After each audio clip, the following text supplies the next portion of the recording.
All right, there we go. I guess my camera is not working either today. So got some technical issues. But anyway, welcome back to the call, last call of the year. And just wanted to make sure that you guys are all set and ready for 2020 coming up next week. All right, so I'll just go ahead and open the floor.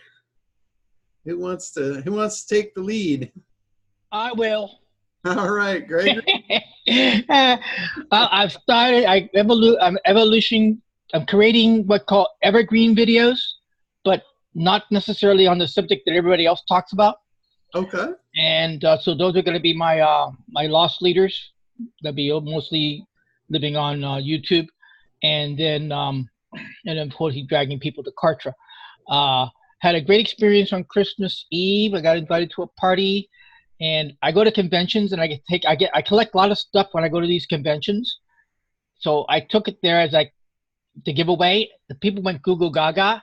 I got their attention, and I did a stock presentation. We called up my YouTube channel up on this big screen, and then I said, okay, this is how it works. The next thing I know, I picked up 3 or 4 subscribers, and cool. and more views. So that was elating. So moving forward is finally deciding what to give away, what to hold back, and progress that way. And the results are starting to turn around also. So that's really nice lockstep. And that's the end of my report. We'll be talking next week sometime. Cool. Now on your process there, when you've got your intro videos and all that, do you have a mechanism in place to collect the leads, or are you just putting out free videos? Right now on YouTube, I'm just putting out free videos. Okay. The videos, what the videos have done for me, and it was part of it was vanity, to see what do I really know what I know, and that was I had a big hurdle with that, because I always felt that people knew more than I did when I came to the trading, and it turns out they really don't. So that was and then the videos also discipline, because I'm doing them every day.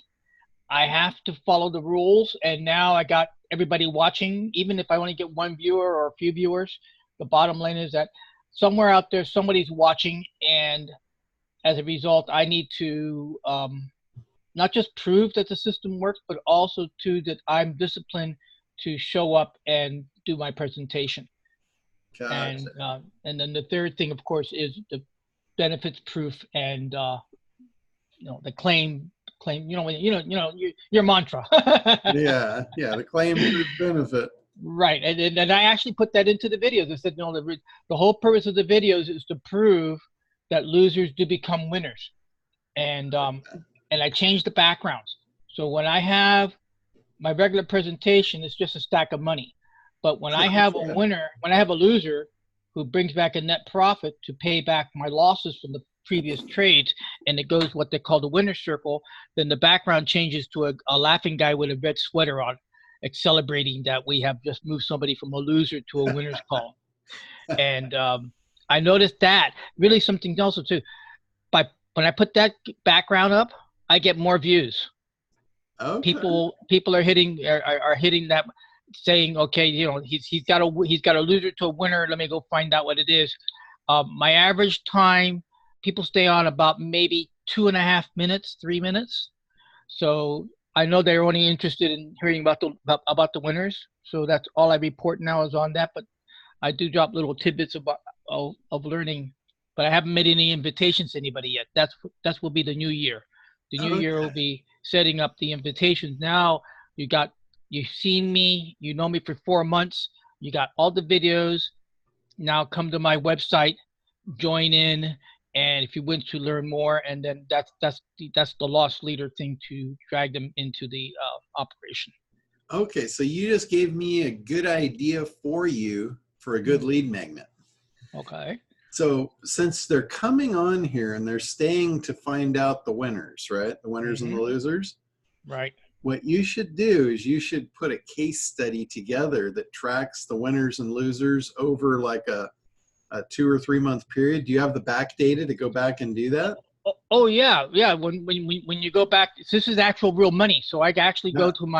go to the account, and in the account it shows how much money I've lost in one off that particular item. So like Boeing owed me several thousands of. Oh, this is on another trade, but I have four accounts, only showing the two low accounts.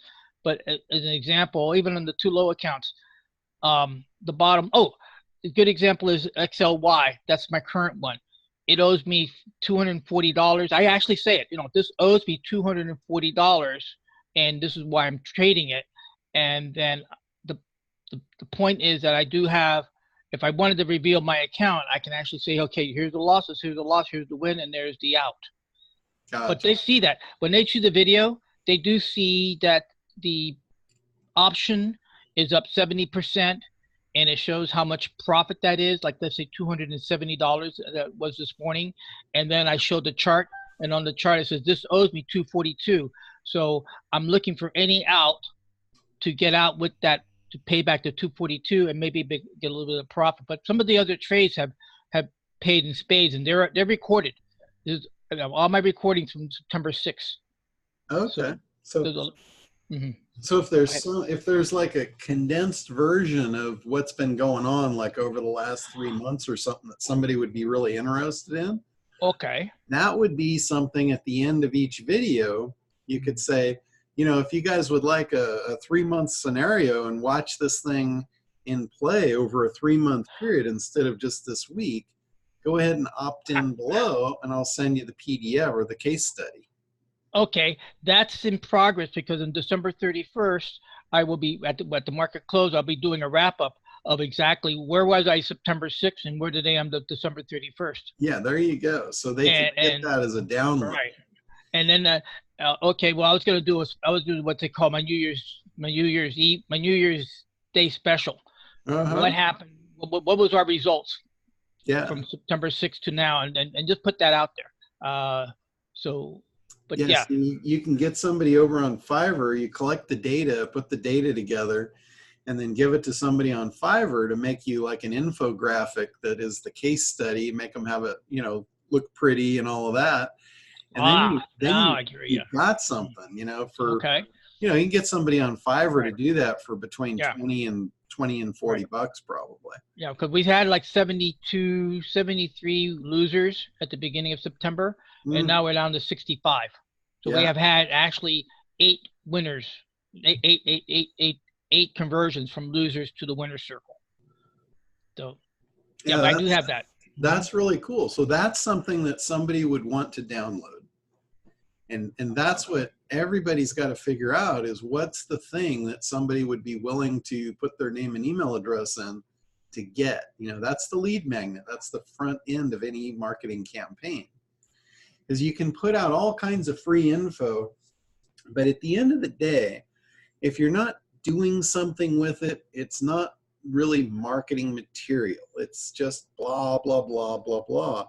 And it's not really helping you other than creating credibility that, like in your case, Gregory, you've said this over and over and over. You think you don't know more than the rest of them when you do, and it's just a stumbling block. It's kind of like a false speed bump you're putting out in front of yourself. And you got to get over that. You've got real value that people would want. You just have to take it seriously and not just continue to just keep doing the free stuff. You've got to create a path to money for yourself with this stuff. And it's the same with anybody. It's a very common problem that we put things off to not really get the thing. And I had a conversation with Chris, who's on the call today. We were just talking about this last night. We do these things that make us feel good, but they don't really get us the end result that's going to make us feel even better. And that's something that, if nothing else in 2020, I want you guys to all really focus on the long term, the end goal, not just the thing that makes you feel good right now. Because I just, every time I see that stuff on Facebook, it just makes me kick myself that people are spinning their wheels. It's painful to watch. You know, I see a lot of Facebook lives, and I know, you know, some of you guys do it, and I have done it myself. And it's everything that you create needs to be looked at as a marketing piece. There has to be a purpose to it. Like, there's no purpose just for getting on Facebook, doing a Facebook live where it just doesn't go anywhere. Your audience is already attached to you. If they're not attached to you, that's not really the right way to do that.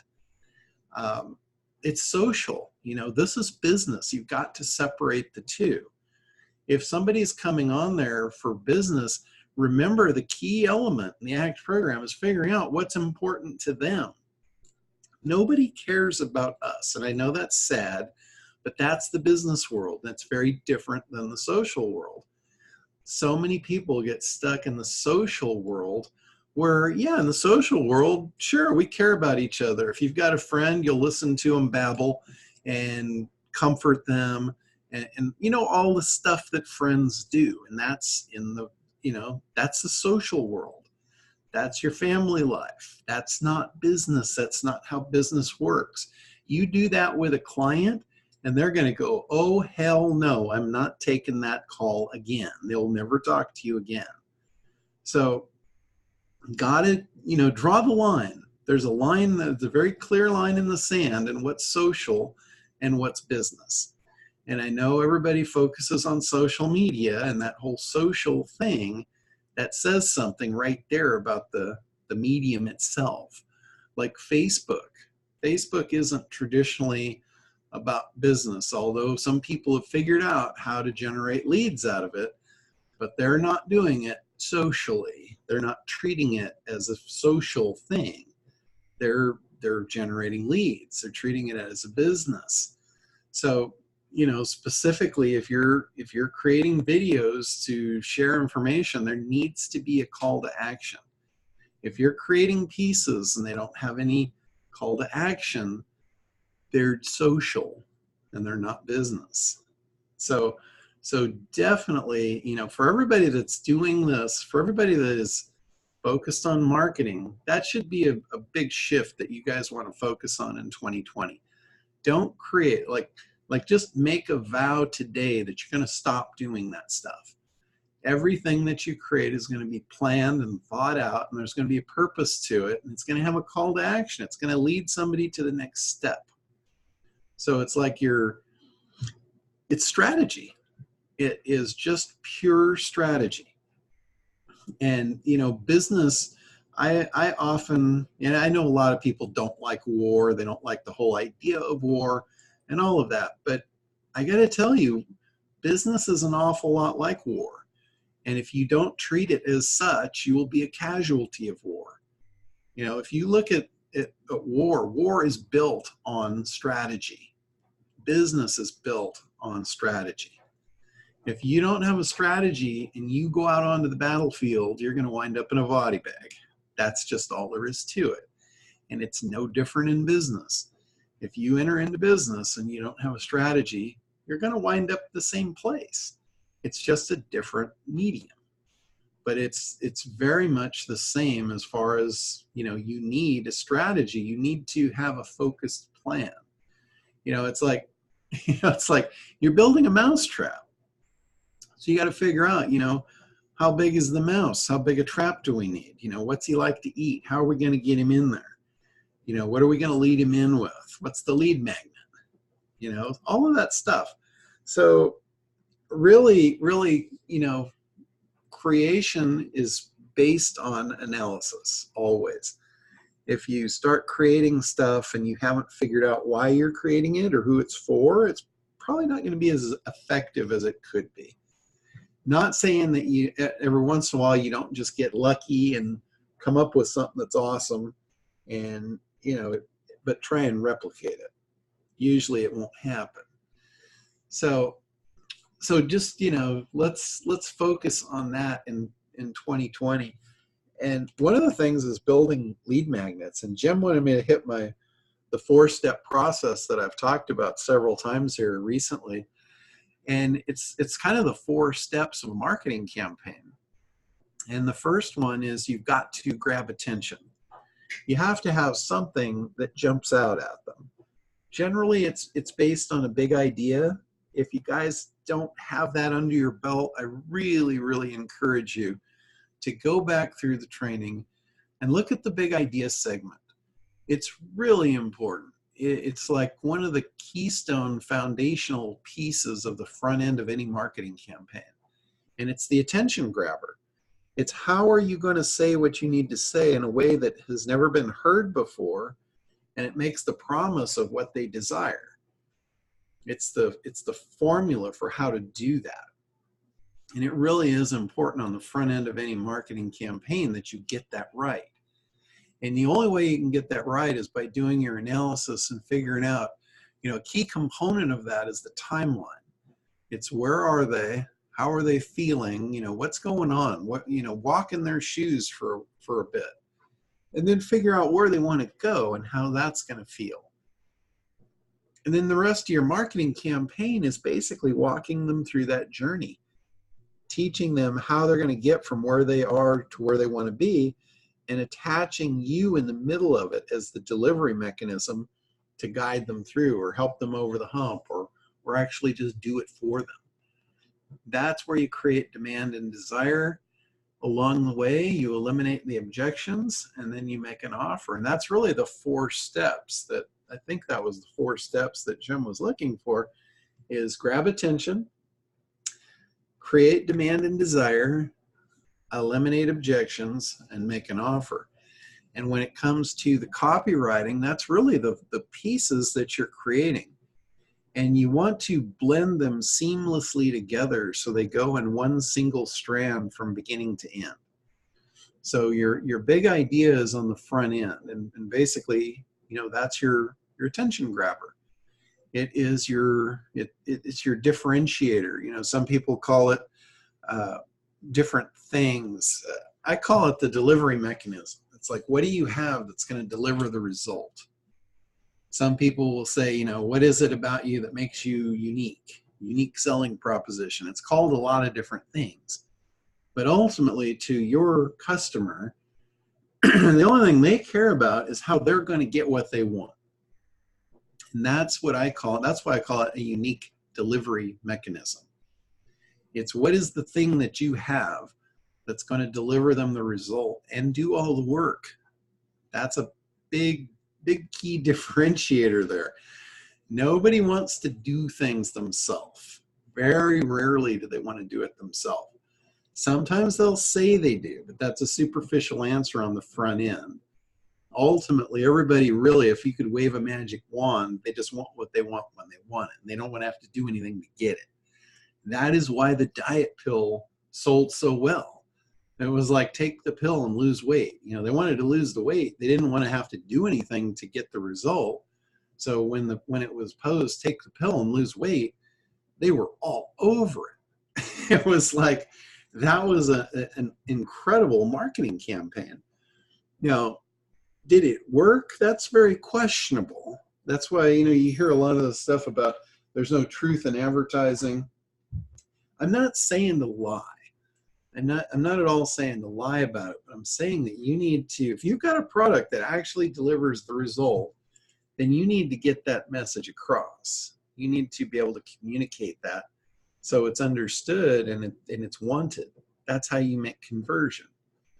So if you don't get the first piece, the grab attention piece, you don't get, the rest of your plan doesn't get to be executed.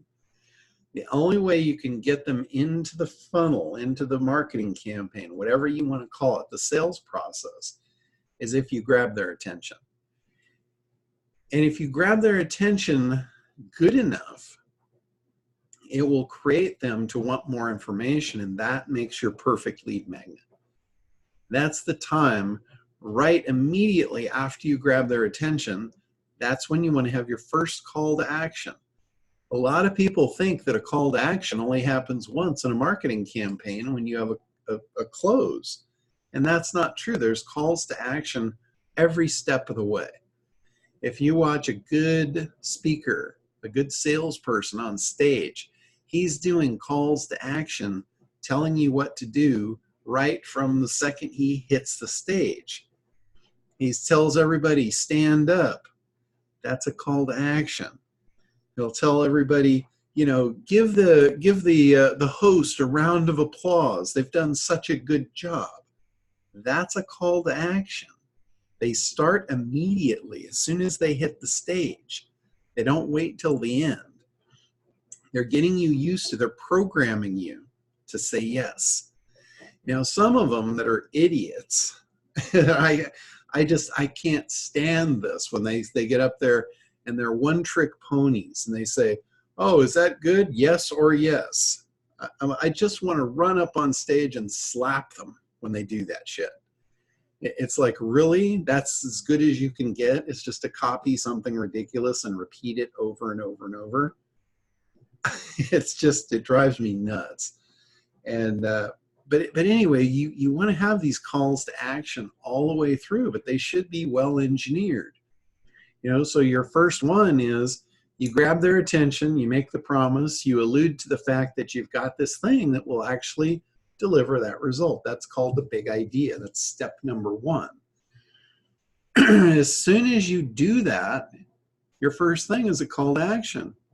It's like, if you'd like the free guide, or like what I was telling Gregory there, if you would like a case study to show, you know, the past performance over the last 6 months to know that this is for you, then go ahead and opt in here and I'll give it to you for free. It's already done. It's in a nice tidy package and I'll just give it to you. That way you don't have to keep coming back for the next 6 months to watch the process. I'll just show you the process in one pamphlet. You can glance at it and see, okay, this is awesome. This works. This is how it does it. People value their time. When you can save them time, they appreciate that. That builds incredible value. So that's your first thing. That's your lead magnet. That's your first offer. That's your first call to action. Now, you can actually do 2 calls to action in that one step. And I've talked about this over the last few months a lot, is micro commitments. When you first do the thing, like, hey, here's the free guide, and you're telling them, you know, go ahead and download the free guide. So they say yes. The button says, yes, I would like the guide. They click on it. They don't have to put their name and email address in yet. They just say, yes, I want the guide. They click that button. That button has the action on it. Yes, I want the guide. Or whatever it is, you know, whatever you're offering them. Yes, I want the thing. They click on that, and then the opt-in box pops up, and it says, great, that's such a good decision. Where should I send it? And then they put their name and email address in. They've already committed. They've already started the yes process. At this point, they're not going to say no. They're going to go ahead and take the next step. You're getting them, you're training them to do what you tell them to do and say yes along the way. Guess what? When you get to the end and you do your final call to action, which is your offer, chances are much higher they're going to follow the thing they've done for the last, all the way through the marketing campaign, and they're going to say yes again. It's going to increase your conversion ratios. So that's the process. Depending, you know, a lot of people ask me, how long does that process take? You know, how many, you know, do I need a webinar? Do I need this? Do I need that? There's no real answer to that. The thing I can tell you is the bigger your commitment, like your final call to action, whatever it is that you want to sell them in this campaign, whatever the size of that is, if it's a very high dollar thing and that's a high commitment, then the marketing campaign needs to be longer. If you're selling a $20 ebook, you can probably get that done in about 5 minutes. You might be able to just do it on a single page. If you're selling, you know, a $10,000 seminar, that's not going to happen, you know, in one little short landing page. You're going to have to get them on, and you're going to have to prove that the value far outweighs the $10,000 price tag. So you're going to need multiple steps. You're going to need a lot of trust and rapport built. It's not probably going to happen in one shot. I know a lot of guys are really good at this, and they'll do like a 2-hour webinar, and they'll close pretty good on that kind of thing at the end of it. But generally, that's not the end. Generally, they'll make most of their sales after that initial webinar. Because what they'll do, they know that if they want to convert, that person's not going to spend that kind of money without a conversation. So what they'll do is they'll make the sales that they can make, and then they follow it up to all the ones that they didn't sell. The ones that didn't say yes, they follow them up as though the campaign is not over yet. They would follow them with a sequence, something like this. It's great you followed through, you saw our webinar. We know you're interested. We would love to talk to you about this and answer any questions that you might have. And then they schedule a free appointment or free seminar, or not seminar, a free consultation rather. And then they get them on the phone, and now they can talk to them one-on-one. Now they can assess what the real objections are for this particular person. They can overcome them and then do the call to action again, make them the final offer.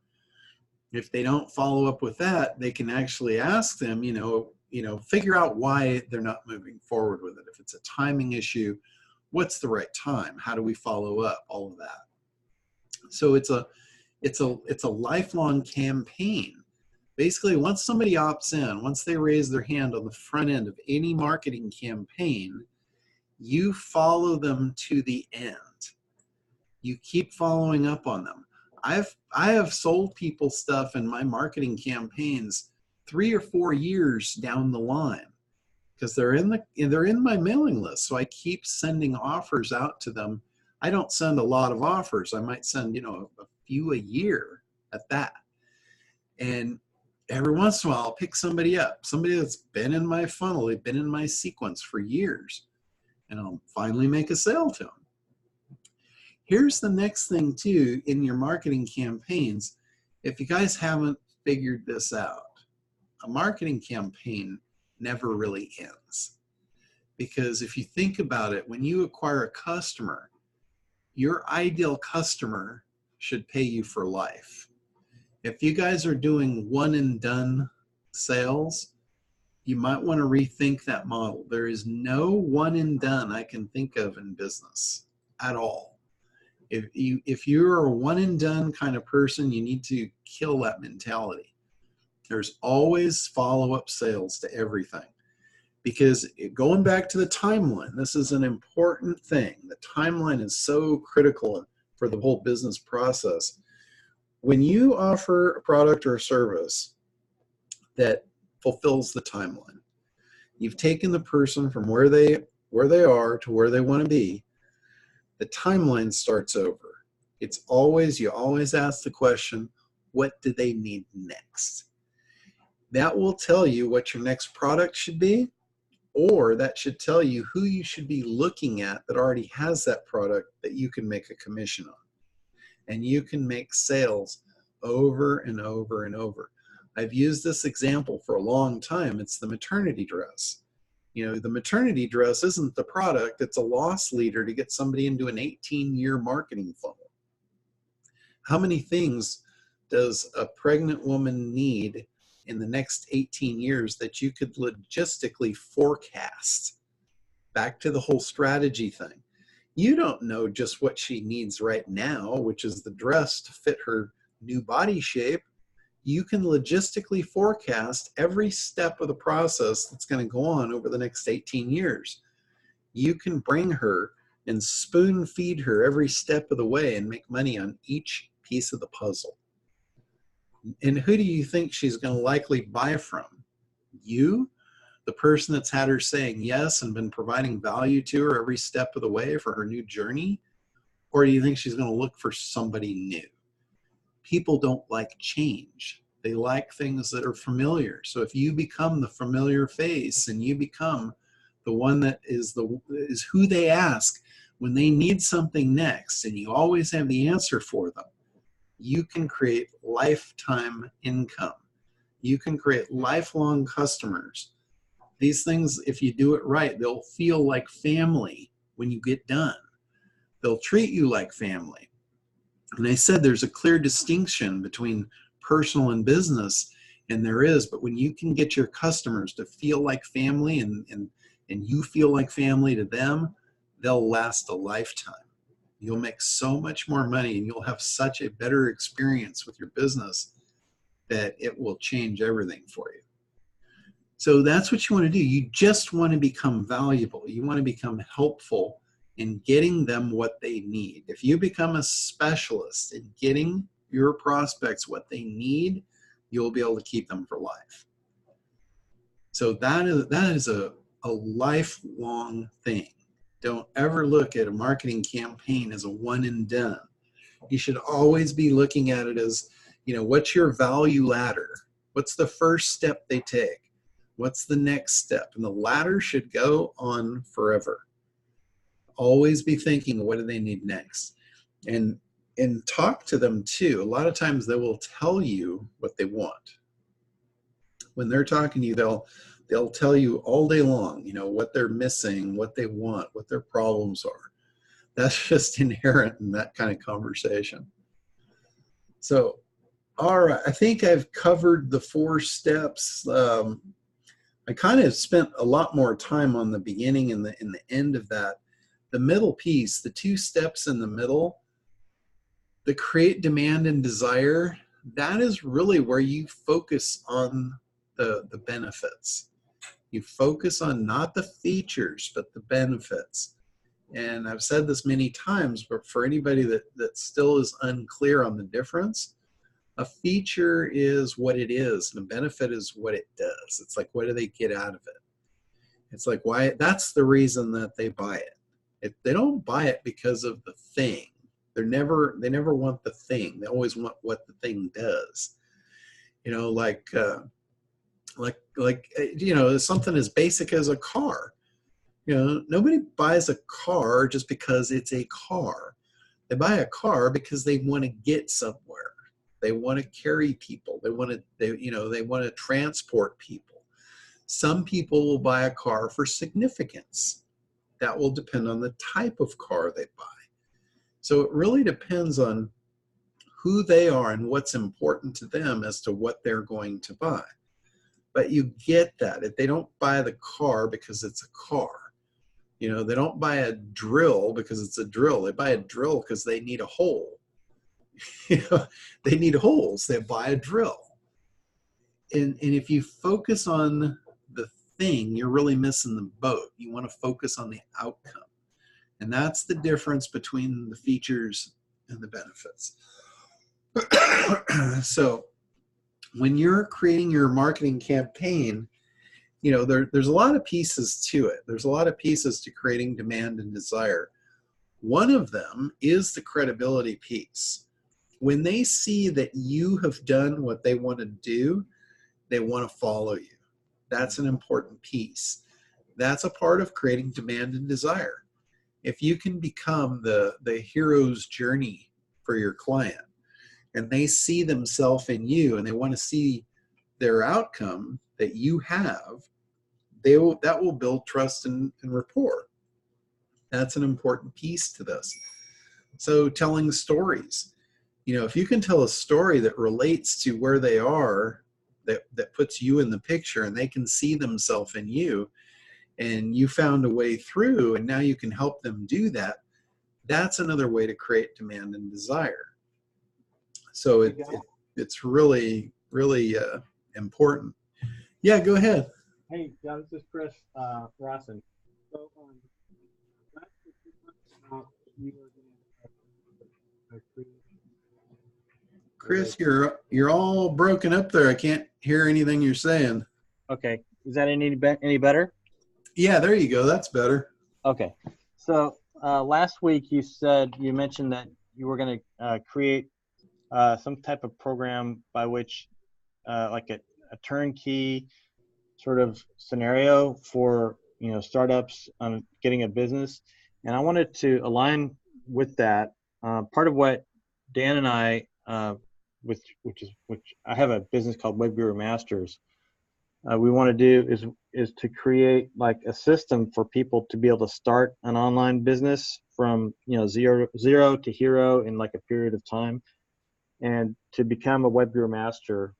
And I wanted to maybe enact or work with you to use your ACT system, but to create sort of like the hero's journey to be able to get students who are just graduating from college.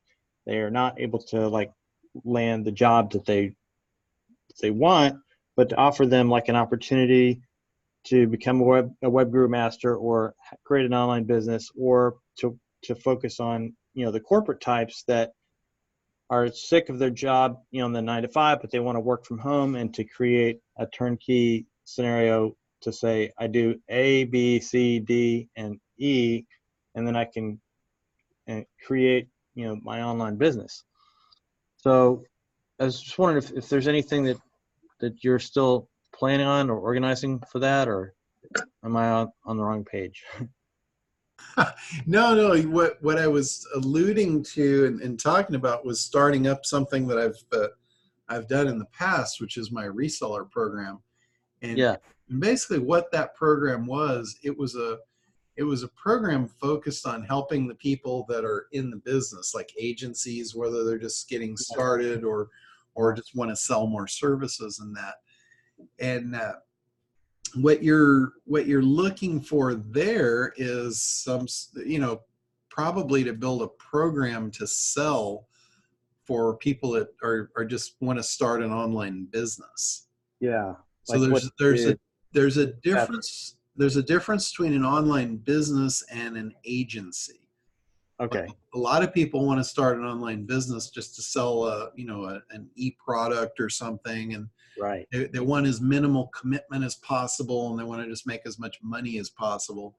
And a lot of those guys are drawn to the affiliate type of businesses. Mm-hmm. There's a lot of appeal there in the whole affiliate type of packaging. A lot of people have bought affiliate programs, learn how to be an affiliate, learn how to, make money while you sleep, all the, I'm sure you've heard all the Yeah, I've seen those. That they get kind of repetitive and annoying. Yeah. What I'm talking about is to literally be able to create, like you said, the hero's journey to starting out. What can you do to build a business? I guess an online agency, like what you just described. Yeah. Because so like the difference in that model versus what I'm doing, I'm teaching people how to run a business that provides business services to other businesses, that fills a gap. It fills a big hole, because all of these businesses need this stuff. They all need the traffic. They all need to convert. None of them know how to do it. There's a lot of them that don't even have viable websites, and they need a website. The first thing, if you're going to have an online business, you need a website that actually works. And when I say works, I mean it converts people. It takes cold traffic, and it does its job of making sales. Yeah. And you can't do that without creating a marketing campaign. So the first thing, really, if you want to sell somebody on a website that works, is you got to sell them on a marketing campaign that works first. And then you build that into the website. You can't do it the other way around. You've got to be focused on figuring all that stuff out, and what's going to work in the campaign, and then you build that into a website. There really is no way to do that the other way, by just building a website, hope they come and hope they buy, and hope we figure it out along the way. So do you have an agency building kit, like I think basically what you're describing, that can be resold or turnkeyed into something that a college student or someone who's sick of their job and wants to work from home can do? Yeah, basically the whole ACT program itself is pretty much that. It could be repackaged as exactly that. The components on the back end, that's what it is. Yeah. The only thing that would be different would just be the front end marketing. Instead of marketing it to a business owner, you would be marketing it to somebody as learning a skill set that they could make a lot of money over their lifetime by learning the skill set and offering it up as a service. So people buy the ACT program for two reasons. They buy it for their own business, most of them that have bought it for their own business, they figure out how powerful it is and they start doing it for others, and they wind up making more money doing that than anything. Yeah. So that in itself really is kind of the thing that you're probably looking for to sell to those people. Now, those people, a lot of times, depending on who they are, there's different, like anything else, there's different segments of that audience. There's the younger segment, and these are the guys that they've gone through school, they've been painted an incredibly unrealistic picture. You know, they've lived in this world of everything's given to them, Right. and they're told that everyone's a winner, and you know, life is fair, and everyone's treated equally, and it's all bullshit. They get out into the real world and they find out that's not true, and they're crushed, and you know, they can't get a job, and no one wants to hire them, and nobody, if they hire them, they won't deal with them because they're like a spoiled child because they've been brought up that way. So for those, you have to package this different and give them the power. You know, you say, when you have this power, they don't hire you based on, you know, who you are or what school you went to. They're hiring you because what you can do for them, and that puts an incredible amount of power in your back pocket, and they like that. You know, that's a very appealing thing to them. Now, if you go to the older guys, the guys that are in a day job and they desperately want out of the day job, I can tell you the thing that will keep them there, the chain that binds them to that and won't allow them to make the jump, is the fear of failure, the fear of loss of significance, because that's their primary driver. That's why they want the thing in the first place. They want it because of that. And insurance and the kids' expensive lifestyle, but now they're stuck in a rut where they have to go work for the city of, you know, Orange County or something like that, where they hate their job, but they have no significance. Yeah, they're making the money, they're taking care of their family, and they have this huge fear of losing that significance. So that's the thing that will keep them there. That will keep them tied to that forever, because it's like they don't think it's real, for one. If they knew that it was possible and they knew exactly how to do it, it would make the jump a lot easier for them. Yeah. So that's the thing about your marketing campaign, is that it should clearly show them that, hey, you've been in their shoes before, you've done this, you know how to do it, you have a system that they can depend on. The system works. It's not them. They don't think it'll work for them because they don't know how to do it. But when you show them there's a system, the system works, that takes the load of the responsibility off of them. They're not worried about them failing. They're looking at a system that's proven the system doesn't fail. So they'll invest in that, where they won't invest in themselves because they're not sure. They're very unsure of their capabilities, and they don't want to pin their dreams on that uncertainty. They don't want to risk losing their significance over something they're unsure of. So when you can make them sure of a system, they'll be much more apt to take the leap, take the jump. Mm-hmm. So really, you can see in those two examples shows you how those two segments would be marketed to entirely differently. Yeah, it's really a recession-proof business model as well, because ultimately, even in a down economy, people are going to be, you know, looking for alternative solutions to bring in income to their family. But in an upside economy, it's also, how do I get, you know, the business that is booming next door and has a budget to invest more. Yeah, I mean, I can tell you just from personal experience in offering business services, I have been offering business services for a long time, like probably over 30 years. In fact, for sure, over 30 years. I started in my business in '85 in the advertising world. And throughout the whole time, there has been ups and downs in the economy, but I have seen opportunity in both sides, and the ups and the downs, because when you've got the ups, everybody's spending money. Everybody wants to do things. They're spending crazily, if that's even a word. But when it switches and it goes to the down and everybody's scared, they're still spending money. It's just they're spending it for a different reason. They're spending it to protect themselves. You know, and quite honestly, the ones that figure it out and the ones that are able to take advantage of the down swings, when they come out of the downswing, they're really strong going into the next upswing. So business makes money on the up and the down. Well, that's what I would like to work with you on in the next year, to execute on that with both Web Guru Masters. Callie has a different focus.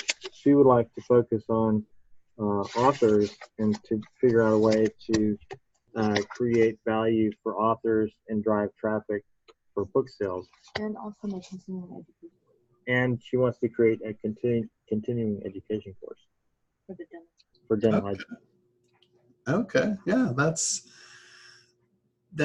should be no problem, really.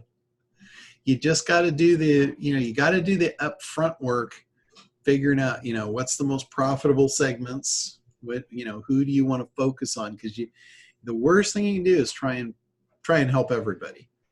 You just can't help everybody. You've got to figure out, it's like, think of yourself as a lifeguard. A lifeguard has one rule, and that one rule is save the ones I can and let the sea take the rest.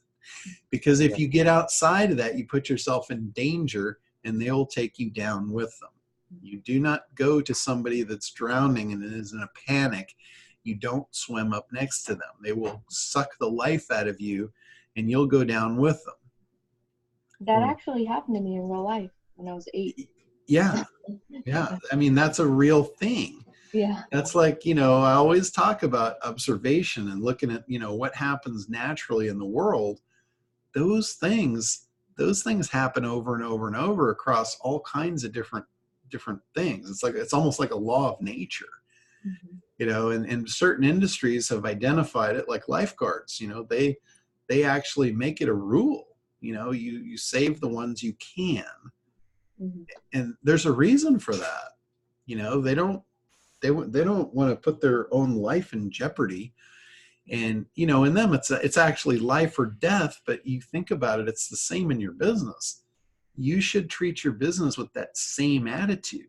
It's life or death. Do not put it in jeopardy. Mm-hmm. Don't enter into business deals that are going to suck you down. Mm-hmm. So if you're dealing with people that are negative people, they don't have money, they're not the right people, they don't know what they're doing, and you don't have a real true answer for them, don't jump into that. Mm-hmm. Keep looking. There's something better, I guarantee it. Yeah. A lot of the authors, a lot of the people I think that you're talking about, I think I know who you're speaking of. And the only reason they're an author is because somebody told them they needed to be. Right. And that's really not the good basis for a business. Yeah. A good basis for a business is somebody that has something that fills a gap, fills a hole, and they have a specific skill in doing that. Now, if they write a book on that, then that's probably somebody that you can help. But if you're talking about somebody that has no skill and no experience in a particular business, and they just wrote a book because they thought they could be the authority on the subject and make a boatload of money and all that, that's just based on a pipe dream. So be careful who you try and help. Mm-hmm. Don't let them suck you down. Yeah, I want Callie to attend your first day of We lost you there again, Chris. Yeah. So I want Callie to attend the first day of ACT training. The analyzer. Analyzer. Yeah. When is your next course on that? Oh, let me look. You're going to be out here for Craig's thing, right? Yeah. Mm-hmm. I could potentially do one the 11th and 12th of January. I'm actually taking Melody's speaker training on 9/10. Oh, that's right. She's on 9, 10, 11. Yeah. Okay. I'm glad you reminded me of that because I'm supposed to I'm supposed to speak at her thing. So I'm glad you reminded me of that. Maybe then we do the 15th and 16th, or the 16th, 17th, or something after. How long are you going to be out? I don't have a ticket to go back yet. I'll be working on a couple projects while I'm there. Okay, because you really should have both days back to back. Because you went through the second day, you didn't get the first day, Yeah. and you did it, a while back. So I think if you did it back to back, day 1 and day 2 back to back, that's how it's really meant to be consumed. Mm-hmm. And I can tell you, every one of those 2-day things I've put on, each one has been different depending on who's there and how the conversations go. Yeah. So Okay. the day 1 wouldn't necessarily match up with the day 2 that you went to. Right. Okay. So I really would recommend you dedicate the time for both days back to back. Yeah, and in the meantime, we've purchased the Kartra, and we're going through the training.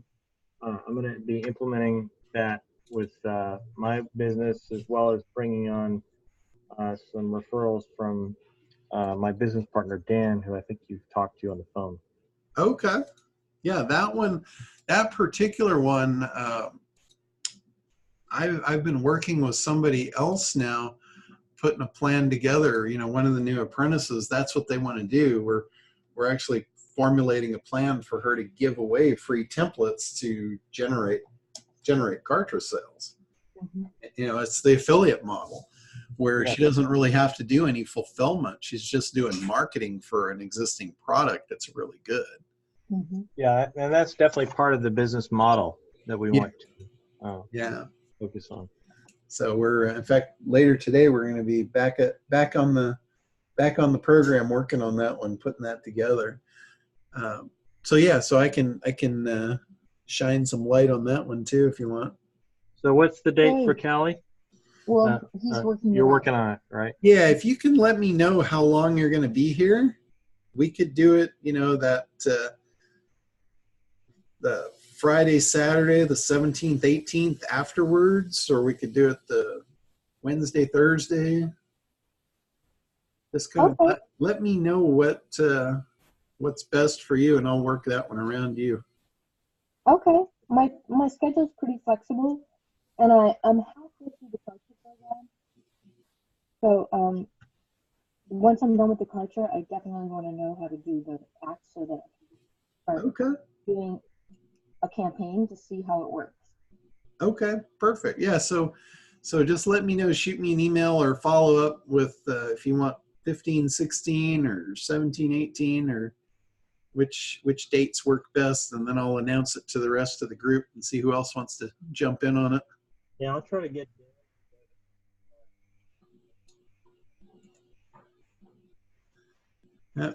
you went over. Yeah, so I'm guessing when you go to Melodies to speak, are you going to be talking about your acting Kartra programs? Yeah. Okay, great. So maybe a date will be set for those people on there.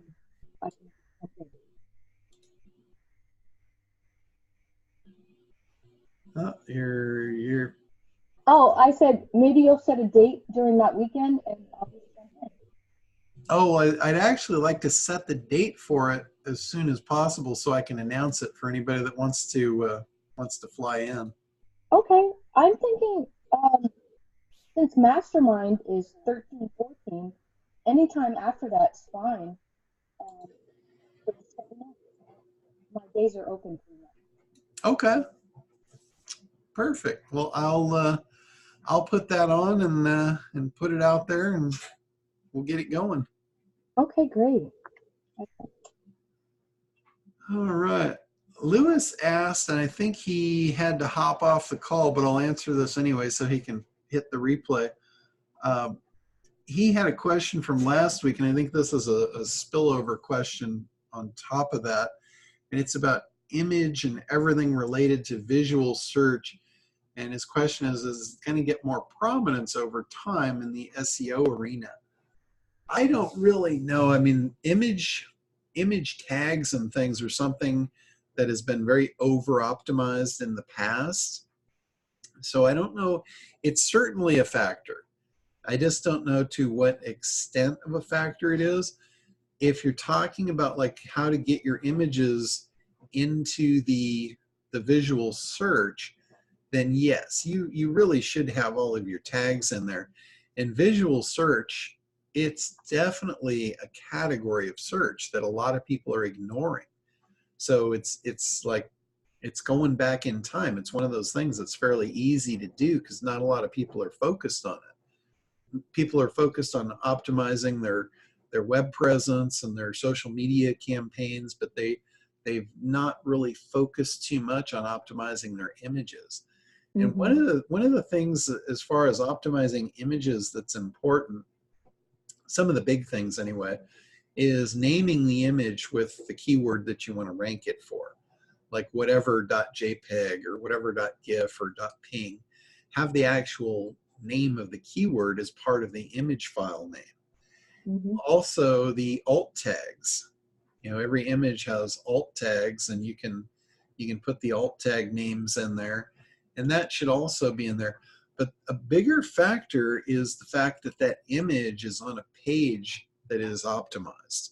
If the page itself is ranking, that has a lot to do with whether that image is going to rank. So if you have web properties that have a lot of ranking power, like for instance, some of your social media accounts, perhaps, any kind of account that has a lot of ranking power, those images tend to rank more. Like I see a lot of people's LinkedIn profile pictures show up. You know, they show up in the visual search box because of that. It's because LinkedIn is such a powerful site, and that image shows up on that site.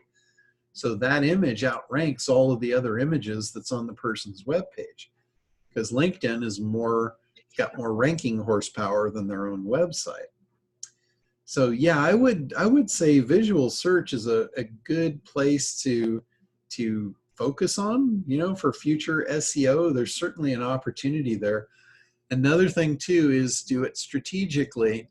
In your images, you can actually put calls to action in the alt tags. You can put calls to action in the actual image itself. Like if you have an image that's showing up on LinkedIn and it's getting ranked and it's showing up over in Google, and you don't necessarily want the people going back to LinkedIn for the information. You want them going to your website. So put your call to action right into the image.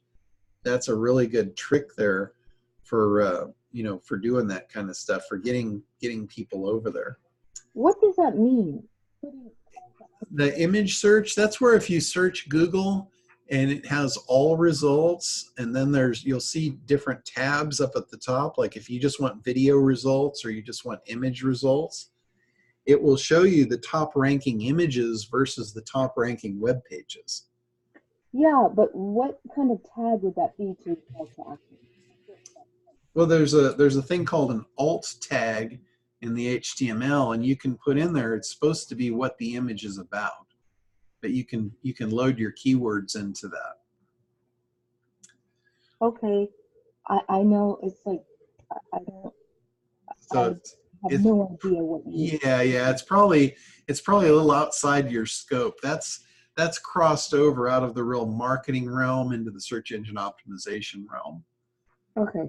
So that's for guys that are doing SEO and they're trying to rank images and stuff like that. So it's a little different world. And let's see, speaking of that world, just moving to a different sector, traffic. I got the question here of what traffic sources are going to be big in 2020. And I think not necessarily just in 2020, but one of the biggest traffic sources that I have gotten results over the last 10 years is it's influencer traffic. It is by far the best converting traffic I've ever seen outside of search. If you can do search, search is, that there's nothing better than that. But referral traffic from influencers it's the next best thing. There's other things, traffic sources. I would really take a good hard look at that if you haven't done that, because it's so easy. It's such easy traffic to get. And obviously YouTube, if you're not doing video advertisements, not just YouTube, but Facebook as well, video ads are really hot. And a lot of people, myself included, have not taken advantage of it yet. And that's one of the things that's going to be one of my big focus points in 2020, is starting to run video ads, not only on YouTube, but also on Facebook. And, just jumping in on that, because so few people are doing it. The internet marketer world has kind of jumped into it, but outside of that, it's really untapped. So it's cheap, all of that. There's obviously a lot of new social media stuff coming up. There's always different sites coming into play, so you'll have to keep your eye out for that. But really, it comes down to the best traffic is going to come off the traffic sources that your customers are on. And they're not all on every traffic source. So you have to be really, really in tune with who they are, what they're doing, where they're hanging out, and what's important to them. So if they're on YouTube, then you should be on there too. You should be doing video advertising. If they're consuming videos, then you need to create video content. If they're not consuming videos, then YouTube might be something to stay away from. But a lot of people are doing that. And then as far as link tools for images, I don't really know of any link tools for images specifically. Linking to images is the same thing as linking to websites. So basically anything that you're using for link building, like SEO Butler service is really good for that. You get cheap links coming in from social properties, and if you blast those at your images, that will increase the rank of your images as well. So that might be something to look at. The SEO Butler service, that's a good one. Good, cheap, fast, reliable. All right, guys. Any last minute stuff here before we? I got a quick question. Yeah, go ahead. I noticed on SitePop, the report thing, some of my projects aren't showing any charts at all on SitePop. Okay. Even though, like, on the apps, it's showing that they're ranking page 1 now for certain stuff, but I have 0 charts to show. So I'm not sure. Yeah, typically it's because they didn't rank, or maybe it hasn't caught up with it yet. Because I don't think those charts, I don't believe those are in real time. I think that information is being picked up out of SEMrush, which is a little bit behind. Okay. So it could be that if they're just recently ranking. Okay, I thought it was going off of the information that itself. Yeah, I don't think so. Like, I think Chris is picking that data up off of SEMrush. Okay, yeah, because it's not even showing like the keywords on there. Like the boxes are blank up there, so it won't even populate any charts at all on certain projects. Other projects work just fine. It seems to work just fine. I don't know. I don't know what's going on with it. You might put a ticket in for the dev team to look at it and see if there's not a glitch or something in that particular campaign. Okay, well, it's more than one campaign, but okay. Yeah.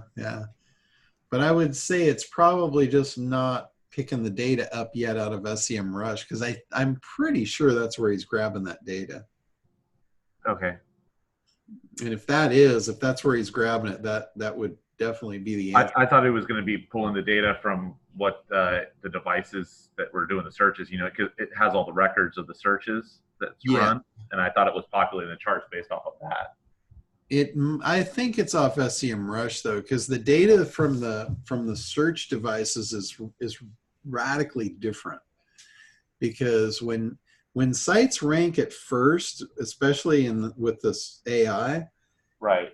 Google is split testing stuff. So one device might rank at page 1, another device might get it ranked at page 5. So what you see there, you're seeing the test live in action on the last device that it was run on. The next device might show something radically different, especially in the beginning of these campaigns. Okay. Because we get that question a lot. People will say, well, it says I'm on page 1, but I search and I can't find it on my browser. Well, your browser is not the one that reported the rank being found. It was one of the devices out in the network that Google probably was running a split test on to see if the click-through ratio would work. Right. And that will be a radical bounce around for the first part of just about any campaign, and it could last for months before they finally stick. Okay. And we've seen that too in the reporting where, they'll bounce around and then all of a sudden they'll stick and they'll stay at the position Google's figured they're deserving. Right. Okay. So, but anyway, yeah, I would say put a ticket in just to make sure there's nothing wrong with the campaign. Okay. All right, guys, I'm going to go ahead and wrap her up. Everybody have a great new year, and we will see you all in 2020. We'll be here the next Thursday, so the second day of the year. So come on back, and we'll make sure we make 2020 have no hindsight in it. Awesome. Thanks, John. Thanks a lot.